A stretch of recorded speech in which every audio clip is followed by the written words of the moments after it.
Friends, welcome to my channel. இன்றைக்கி அரிசி ரொட்டியும் மஞ்சள் பூசணியில் அது சைட் டிஷ் தாங்க பார்க்க போகிறோம். அதுக்கு வெறும் வானலில் வேர்க்கடலையை நல்லா வறுத்து தோல் நீக்கி எடுத்து வச்சாச்சுங்க. அரிசி மாவு வந்து ஒரு 3 டம்ளர் போட்டு வெறும் வானலில் கொஞ்சம் வறுத்து எடுத்துட்டு ஒரு ஸ்பூன் உப்பு தூள் போட்டுட்டு அதை வந்து கலந்து எடுத்து வச்சாச்சுங்க.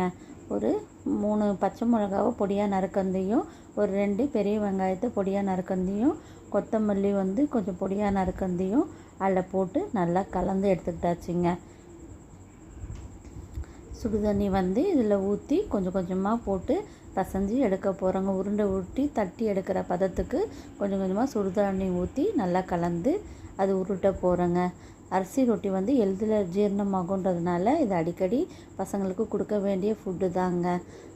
அப்புறம் நம்ம அதுக்கு செய்கிற மஞ்சள் பூசணிக்காய் வந்து உடம்புக்கு அவ்வளோ நல்லதுங்க.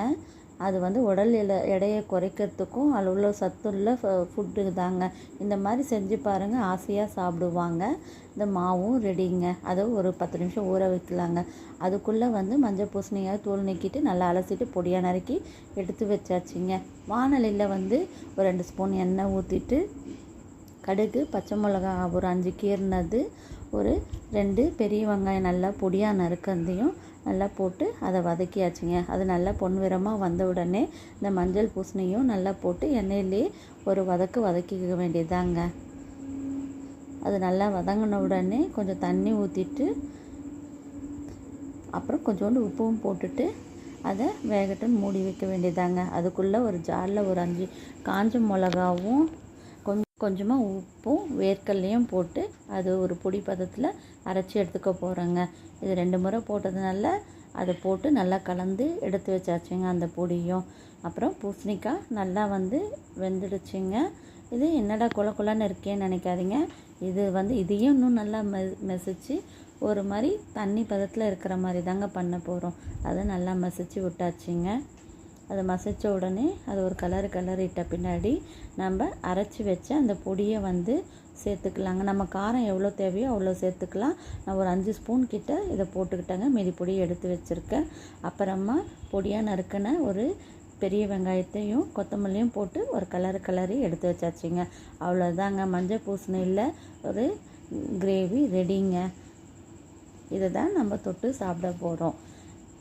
அப்புறம் ஊற வச்ச அந்த வந்து மூடி வச்ச அந்த அரிசி மாவும் ரெடிங்க. அதை ஒரு தவாவில் நம்ம அடைப்பதத்துக்கு தட்டி எடுத்தாச்சுங்க. அது 2 பக்கமும் நல்லா எண்ணெயை ஊற்றி 2 பக்கமும் போட்டு எடுத்துக்க வேண்டியதாங்க. நான் இது ஸ்லோ ஃப்ளேமில் வச்சு ரொம்ப பொறுமையாக செய்யணுன்னா 2 தவாவில் ஊற்றிருக்கேங்க. நல்லெண்ணெய் தான் ஊற்றுவேன். நிறைய எண்ணெய் ஊற்றுறாங்களே நினைக்காதீங்க, நல்லெண்ணெய் தான் ஊற்றுவேன்.